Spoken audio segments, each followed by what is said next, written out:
Hello everyone, welcome to another edition of Off the Cuff where your headlines come to life. And in the studio we have Mr. Hameed Dakroub. He is an estate planning and probate attorney. That is his focus and that is his expertise, and he's going to be talking to us about how important estate planning is in our lives, in our families' lives, our parents, our kids, and everybody involved. So Hameed, welcome to Off the Cuff. It's a pleasure to have you. Well, thank you for having me.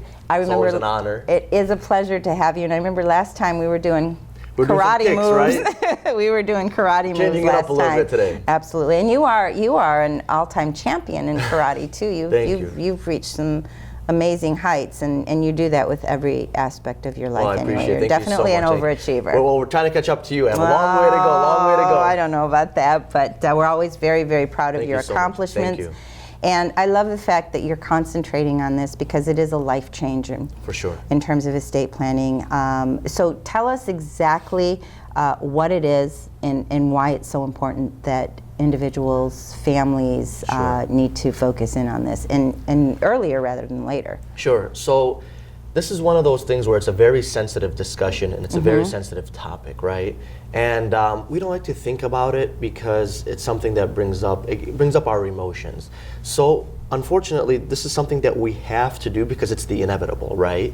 And the best way to do it is to always arrange for your affairs, arrange for your family's protection, arrange for peace of mind. And that right there is so important, especially in the aspect of estate planning.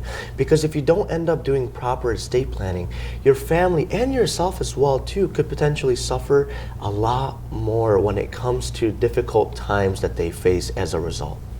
So what about if somebody did meet their demise and they did not see you as an estate planner? What would happen to them? So typically, and they did have, assets and property and things like that. That's a great question. So what typically would happen is their assets would have to go through the probate court, and then their family would have to go through court in order to inherit those assets. So that's a long, stressful, expensive process that has court supervision, court intervention, and it could become very, very, very costly. And I mentioned before that's expensive, but there's so many different aspects to probate court and different steps, and everything becomes public. Sometimes you don't want to have your personal information become public. Unfortunately, that's what happens when you don't do proper estate planning. Or what you do is you may leave yourself up subject to other people's creditors as well too. And this is even before you meet your demise, right? Because let's just say some people, they don't do proper estate planning. What do they like to do? They like to do joint tenancy. So meaning that they like to own property with other individuals. So they'll add their children on title, they'll add their family members on a bank account. The issue becomes is what if one of your family members or your children, something happens and then they're being sued, right? Or they go through a divorce or something happens and all of a sudden, their ex-spouse to be says, well, I know this person has these types of assets and joint ownership, and it's like, no, well, these are my dad's asset, for example, but they're not. They could be subject to a divorce. They may be subject to another creditor as well too, and so the true owner of that property may have their account, may have things like that frozen. And so it affects everybody if you don't do proper estate planning. And this is one of those areas where you don't want to take shortcuts, because if you take shortcuts, things can happen that are detrimental to your assets, to your peace of mind, and to your family. So you mentioned something that was really, really important in regards to divorce issues. So if someone was part of an estate plan, more logistically speaking, I mean, how are they protected if indeed there was a divorce, or are they still sort of exposed, or how seal-proof is that? That's a great question. It all depends on the type of estate planning you're doing and how quickly the divorce occurred after, for example, the estate plan that you put together. Typically speaking, most people start off, and they must start out with a revocable living trust foundational estate plan. But the issue becomes is when you do get a divorce, there's going to be a judgment of divorce that gets entered into, and whatever the judge decides in splitting the assets a certain way, or the individuals decide, that's what's going to happen. So that person automatically, you don't have to go back and change your estate plan. You should, though. You should definitely update it. But in case you didn't, that person automatically gets disinherited from the current estate plan that you have. Okay, so is it automatically done, or you physically It's have to go automatically back done and- by the law unless you do something to show that you are still wanting to provide for that person. Okay, so an estate plan is sort of like a will, right? That's part of it. Okay, so what is the difference between a will and a trust? Great question. I get this all the time. A lot of people come to my office and they say, Hameed, I just want to do a simple will. I don't want to spend, for example, a lot of money on the estate plan. And I tell them, okay, no problem. I'm here for you. But do you know the difference between a will and a trust? And they say, no, not really. So the difference is many differences. First, a trust can protect your beneficiaries from their creditors. A will cannot. So a will does not have that foundational aspect of flexibility and creditor protection. A trust avoids probate court when properly funded, and a will does not. So you still have to go through probate court if you had a will? Great question. Yes, and people don't know that. I did not know that. And people don't know that, and so that's why I tell people, if you want, you're paying for a will, and then all of a sudden you have to pay $2,500 to $3,500 for typical probate court estate administration proceeding. Right. And then you're not only paying that to an attorney because you're not going to know what court to go to, you're not going to know what documents to file, where do you want to park, for example, if it's downtown Detroit and it's Wayne County Probate Court, what kind of forms to file and how to file those forms. If there's mistakes, you're waiting in the long lines and then you have to come back. I mean, I know people who spend all day at court trying to figure things out, unfortunately, and they can't give you advice over there. So what I tell individuals is, estate plan properly, you might have to pay a little bit more upfront for a trust and a will, and you will pay more upfront from a trust and a will, especially a good estate plan, but you're actually saving time and headache in the long run. And so what individuals also don't understand is, with a will or without a will, when your family goes through probate court to inherit your assets, what happens is the court also takes a percentage of the assets that you own. And that's called an inventory fee. Right. So they'll look and they'll say, okay, this person had assets worth $100,000, $200,000. And what the court will do is there's a calculator online that you type in how much this person's assets were in totality, and then the court will say, well, we want a percentage. It's not like you're actually storing the assets in court through an inventory. They just call it an inventory fee, just so they can take a percentage of the assets you own. So you pay for a will, and then you pay an attorney to help you go through the administration. Everything becomes public. You pay the court for court fees, and then you also pay, in addition to that, the inventory fee, which I mentioned. And then some of the court fees include application or petition fees, and then you're paying letters of authority fees, and so everything becomes public. So when you don't have a will, or you do have a will, and you go through probate court, what oftentimes is, my clients will get a call, which is the personal representative. Now, a personal representative is the individual in charge of administering the estate after somebody passes away, right?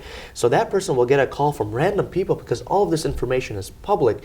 Their information becomes public through the court documents, and they'll say, well, do you have, are you willing to sell this property? I see here that there's a property. Or I know that you're the personal representative and this person just passed away. Do you want to sell? And then it's like, hey, I'm going through something difficult right now. Why are you bothering me? And then they'll keep badgering you. And it's not, and unfortunately, that's just how probate They figure they court can get a works. good deal. Correct. Unfortunately, yeah, right? So that's how probate court works. So what you're doing for proper estate planning is you're taking your assets out of your probate estate. Now, what does it mean to have an asset in your probate estate, right? If an individual passes away with an asset in their name alone, right? Or in their name, jointly owned with somebody, but jointly owned under tenants in common, not other ownership. And I can explain that in a minute. So for example, let's just say you had a bank account in your own name, right? And you pass away. And then your family goes to inherit. Your spouse goes to the bank and says, hi, to the teller, can I, or to the banker and say, I want to access this person's account. And they'll say, well, first, some banks will tell you, we can't tell you if there's an account here or not. And we're like, well, I'm their spouse and it doesn't matter. And then some are nice and be like, look. They're not on the account at this point. Correct, right? they're not on the account. Okay. And then some will say, well, because oftentimes what happens is they'll own a business, right? And the spouse won't be on the business Right. account, and so they can't access the account. So they'll be like, look, maybe there is an account here. We can't tell you how much is in there or anything, but you have to go through probate court to get authority. And you're just like, wait. There's a will here that says everything goes to me, or there's no will here, and the laws of the state of Michigan take over and say a certain percentage goes to the spouse, but Why do I have to go through this whole process? That's just how it works. So you're taking your assets out of your probate estate and you're putting them into your trust estate. So that way your trust owns these assets. So once your trust owns these assets, it becomes private. You administer everything private, right? You can always seek the assistance of an attorney afterwards for administration, but you may not have to pay as much. Why? Because it's all private. The attorney doesn't have to go to court. Also, the trust document is also pretty self-explanatory for certain things. I mean, of course, people are still going to want to seek advice, and they should, but they can technically still do it all on their own and private-wise. So, you know the wills that people just sit and correct, write yeah. and sign? Yeah. How legally binding is that? Because you just said, you know, the wills actually, they don't protect you. So Correct. Wills that are actually filed and done correctly, but what about the ones that are written? Correct. So that's a great question. Those are called holographic wills. So if you have a will that you just wrote in your own handwriting, as long as there's certain execution requirements, you know, you're signing in front of the proper witnesses, and you're not under some sort of undue distress influence. or Exactly. not mentally stable. Exactly. See, you're in a. That's it. That's I've it. learned from the best. No, thank you. So as long as those factors are in a role, then you can do that, right? And you can write in a holographic will. Those are a little bit more difficult to sort of get into court, and you may have to do it through a petition instead of by application through the probate court, which is extra step and extra court supervision and more money. But yeah, those are legal. Okay, well that's good to know as well. So is there a certain amount of wealth that somebody should have to actually seek estate planning? And what about if doing the estate planning is more than what they actually That's a great point. That's a great question. That's a big misconception about trust and estate planning. Why? Because when you do proper estate planning, there's different factors that play a role besides just wealth, right? If you have minor children, you need a trust, because if a minor child inherits asset and they're under 18 years old, what happens is somebody has to be appointed through the probate court as a guardian and a conservator to manage those funds. And every time that person, even if it's the mother, every time that person wants to use the money on behalf of the child, they have to go to court and ask for permission. And then when they go to court, the court appoints somebody known as the guardian ad litem. They come out and they investigate. Does this child really need this bedroom set, for example? Can this person find it cheaper somewhere else? Really? Yes, and how I know is because I get appointed on a lot of these cases, so I'm the one who goes out and does the investigation as well. And then what happens is the court will tell you, okay, or you will actually bill, you submit your bill and take away from the child's money. And this is not your choice because the court appoints you, right? Right. So, and it's almost like, you know, it's hard. It's hard, right? And it is heartbreaking. And it's like if you did proper estate planning, if you did a trust, that would cover you for regardless of how much money you had. You know, if the child inherits something over $5,000, all of a sudden you have to go to probate court and you're paying thousands of dollars for attorney fees, ongoing fees, maintenance, court supervision, court intervention. Everything becomes public, and then it just becomes difficult because you're just dealing with so many moving parts. So yes, without a doubt, exactly. So no, you don't have to be wealthy to do proper estate planning. You have minor children, you need estate planning. If you want to protect your children from their own creditors, you need estate planning, because one of the things that you could do in your estate planning documents is, let's just say you can have an independent trustee be in charge of your children's share, even your adult children's share. Why? Because what if one of your children gets a divorce? What if one of your children is being sued, goes through bankruptcy, or may not be the most financially savvy individual, right? That one. So, yeah, right. So what happens is, in a trust, you can appoint an independent trustee to manage those funds for your children, adults or minors, right? And let's just say adult children. And if they're going through a difficult time, that independent trustee has sole discretion to make distributions. So that way the creditor of that child can't say, well, we know you have a certain amount of assets in your name. And then the beneficiary will be like, well, those assets are technically not in my name and they're in the control of an independent trustee. That gives them more protection, versus in a will or no will, after the basic administration of through probate court, they inherit right away. They deposit that money in their accounts. That money is subject to their creditors, to their spouses, and things like that. Well, let me ask you about actual debt.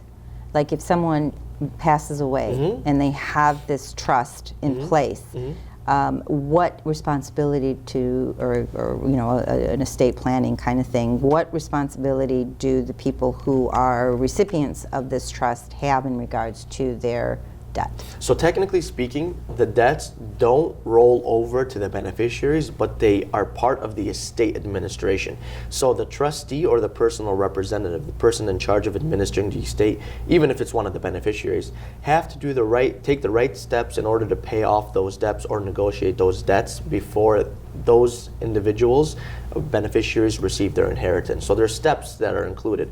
But if you hire a good estate or probate attorney, what happens is during that time is they'll be able to do everything legal in a way that you minimize paying back some of those debts. So you actually, because there are certain ways that you could do it, certain ways to negotiate and to deal with creditors, of course everything legal and being transparent, to try to minimize the exposure that the decedent's creditors have an interest in. So what about the written will kind of thing? Does the same thing apply in terms of Same creditors thing, because and debtors? because it goes through the probate court. However, I do want to talk about something that's very, very popular, that's becoming more popular, and I do this often for clients. It's called a ladybird deed. I was going to ask you about that. Yeah, and so the ladybird deed, what it does is avoids your probate estate. And because it avoids your probate estate, you technically don't have to pay back certain creditors, because creditors come after your probate estate or your trust estate. So how does this work? It's a very, very unique circumstance, and it applies in certain limited situations. Typically speaking, it applies when you have adult children, because you don't want minor children in the ladybird deed, because if they inherit, then it has to go through probate court. So you'd want adult children who you feel pretty strong and secure about, and that you only really have a house as your main asset. And your other assets, if you have other assets like a bank account, you put a beneficiary, so that way it avoids probate court. If you have an IRA, you list your children as the beneficiary, for example. And you live in this house by yourself, or you and your spouse. And you want each other to have the home if one of you passes away, but if both of you pass away, you want it to go to your kids evenly, for example. What you could do is you say, you know what, I may not need a trust, or what are the alternatives to the trust? And this may be an alternative, although trust is always usually typically 90% of the time the best estate planning tool for you. And it's very limited though. It's just for the house. It doesn't factor in all your other assets. It doesn't factor in your memorial instructions of let's just say if you have in your estate planning documents certain things like what you want to get paid out, religious, non-religious, after you pass away, how you want to be buried, memorial instructions. It doesn't take your entire picture of your estate plan into consideration. It just is limited to this particular deed for your house. And what you're doing is you're saying, okay, I want to avoid probate court, I want my family to avoid probate court, and this is an option for them to do so. So really quick, just to clarify, so the big difference in terms of the ladybird deed is if you have adult children. Is that one of the Correct. hugest criteria? Yes, but correct. Okay, so what's the other difference? So again? the other I'm difference. sorry. No problem. It's limited to just the house. So you're not estate planning for like your other assets, right? You can't protect your children with this, because there's no trustee that's appointed to like manage those assets for your kids to help growth. It's really if you have one house and that's your main asset, and then you want to just have your family avoid probate court. There's also a little caveat in there for the ladybird deed, and most people do this because of this reason. It helps against the Medicaid estate recovery.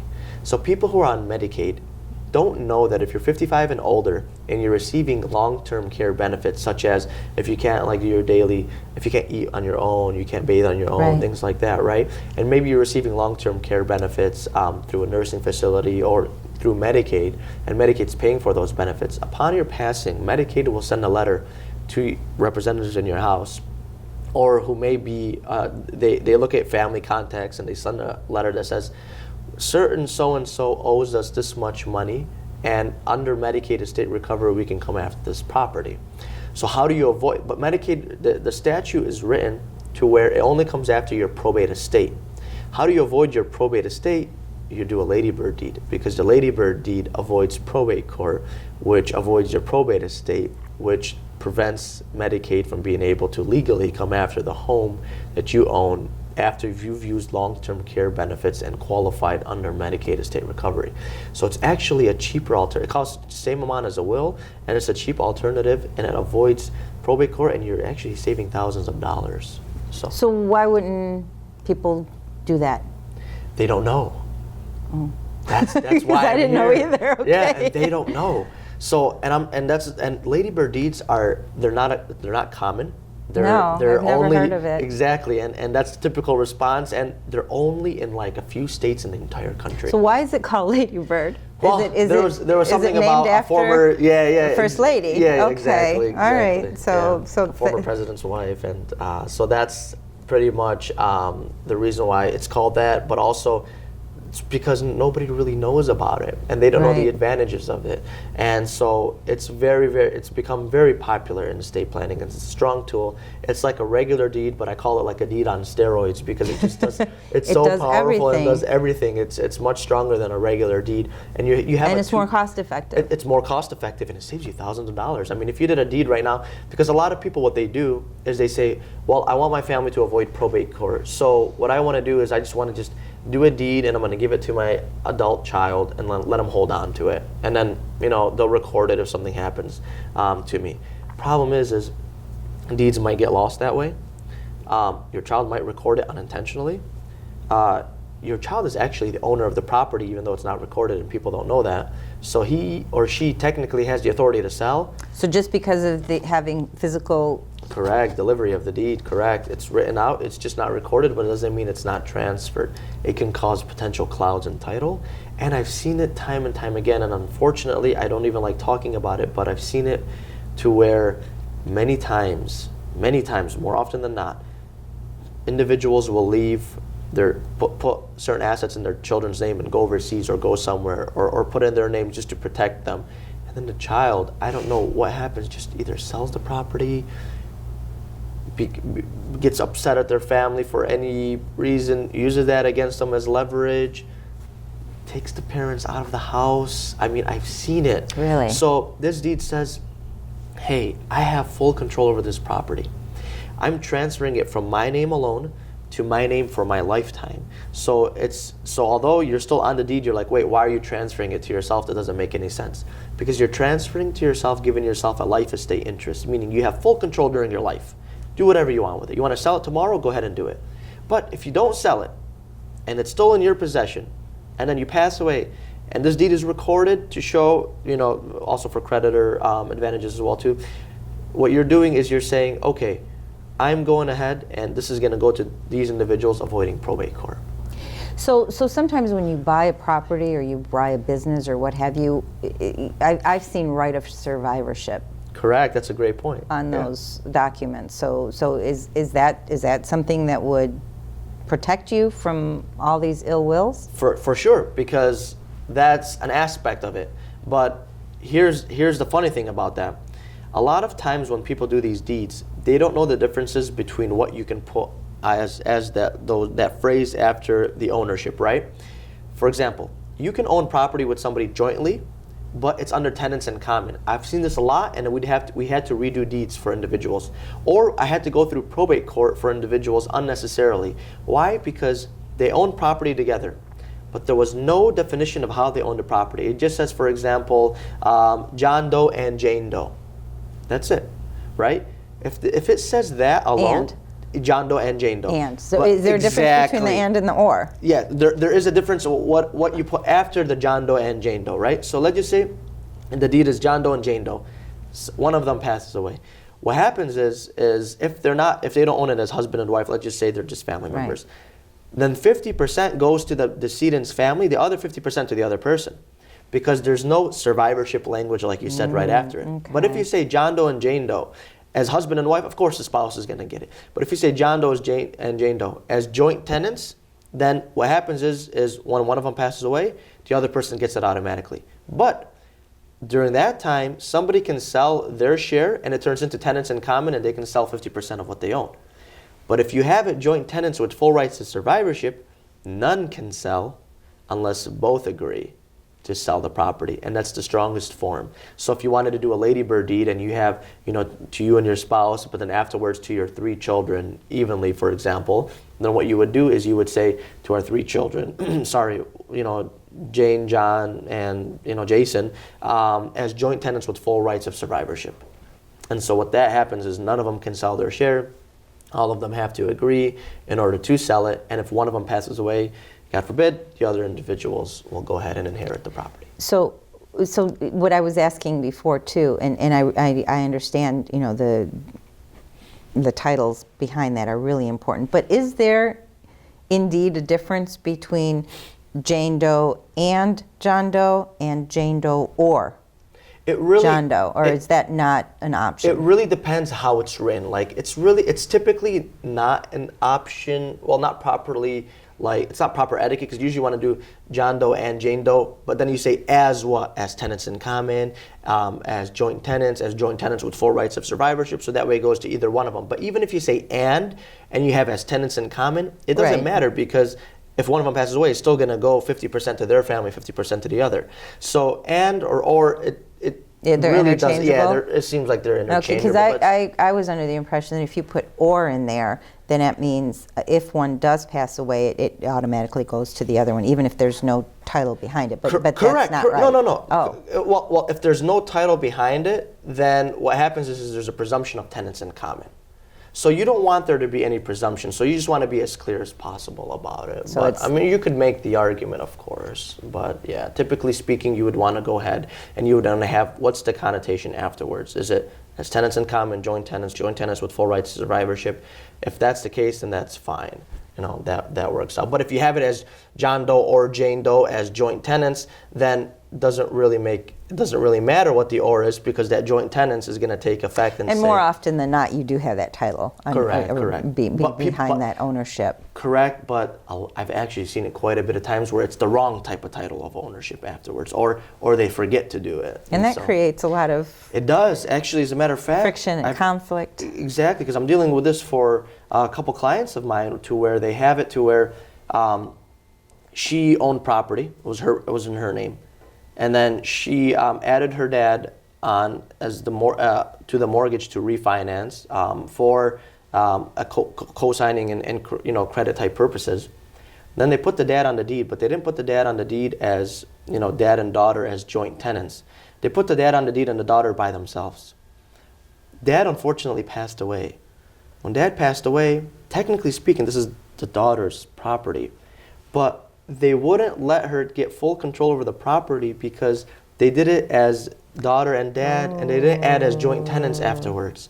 And this was a title issue, right? Title company or whoever did their deed, it's a problem.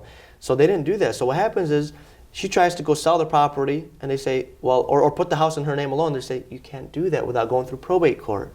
It's her house. And she still had to go through probate court, and if her family wanted 50% of the share, technically they could have gotten it. You know what I mean? So there was no surviving spouse, so her other siblings owned 50% of her house. Just because those words were not added onto the deed.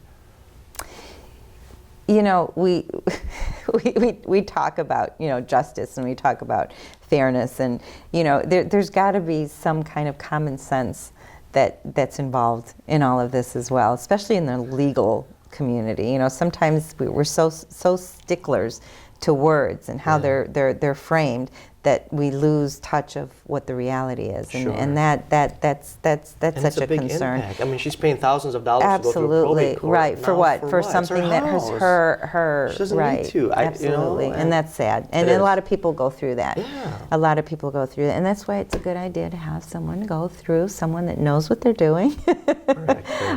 in terms of estate planning, and have someone that's knowledgeable to plan for those things that happen in the future. And it's inevitable, right? So it's better to plan rather than having our loved ones be in chaos, dealing with these kinds of things, and also dealing with the grief that they have to deal with. So thank you so much for enlightening us and enlightening me as well, because there's a whole bunch of stuff in there that I didn't realize, but very knowledgeable. I really appreciate your time. And you're actually a local lawyer here in Dearborn. Correct. So Dakroub and Associates. Dakroub Group. Dakroub Group. Okay, yes. So wonderful estate planning.